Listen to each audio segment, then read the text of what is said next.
To overcome this, I believe a very useful strategy is to test them repeatedly. We generally believe the PCR test, the positivity rate is about 50%, which means if you test one true patient, you have 50% of the chance to get a false negative result.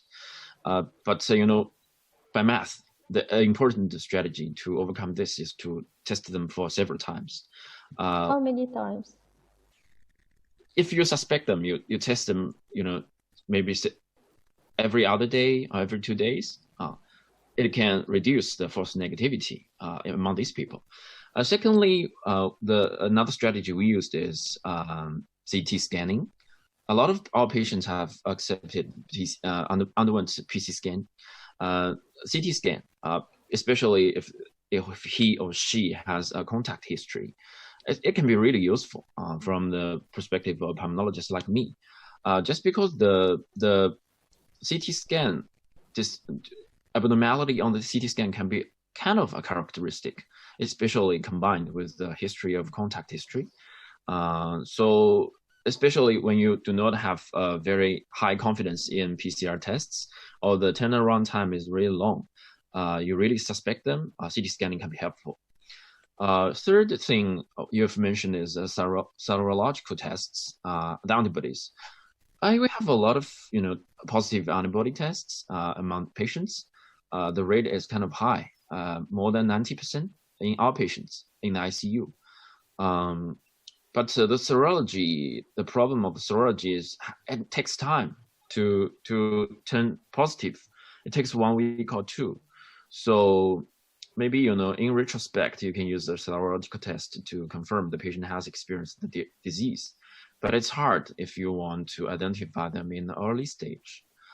Last but not least, we would like to, to make a diagnosis, we would like to use the different methods holistically.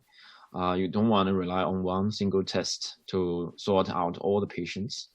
If you highly suspect them, you don't have a positive conclusion, isolate them to treat them like infected patients, and isolate them, put them in a single room to see what happens.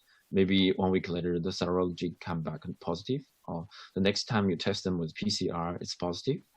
The CT scanning have a very classical evolution of the disease. You will find out, but do not let them stay home or in the community spread disease. That's my opinion. One more thing I want to say is that I think the main reason for the false negativity is related to sample collection.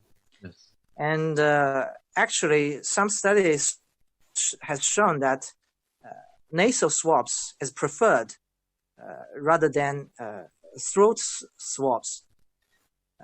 And no matter what type of swab you're going to get, pharyngeal sample should be collected during the test. That can reduce the false negativity. Yeah, if you want to identify all the cases, augmented test capacity is crucial. You have to do the test again and again, just to identify every patient. And also, we have adopted a criteria including 2 negative tests by PCR before we discharge patients to send them home. And a great part of the patients who were discharged are followed up regularly after 2 weeks to see if they still have a positive PCR. So the augmentation or the expanding of testing capacity is very important.